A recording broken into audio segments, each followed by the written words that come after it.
আসসালামু আলাইকুম।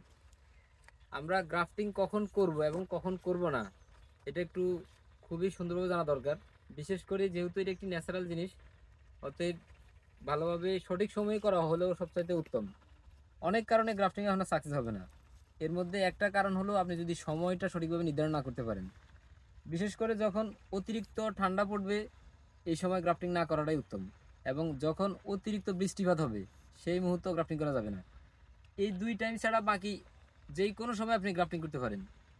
সেই ক্ষেত্রে হয়তো প্রাকৃতিক কারণে অনেক সময় কুড়ি স্থাপন করার পরে সেটা আপনার বসে থাকবে, অনেকদিন পরে ফুটবে, কিন্তু সেটা কিন্তু আনসাকসেস হবে না। বাট এই টাইমিংগুলো যদি আপনি সুন্দরভাবে ব্যবহার করতে পারেন, তাহলে অবশ্যই গ্রাফটিং সাকসেসের রেট অনেক বেশি হবে। নর্মালি আমরা জানি গ্রাফটিং কিন্তু 75% থেকে 80%-এর উপরে হয় না।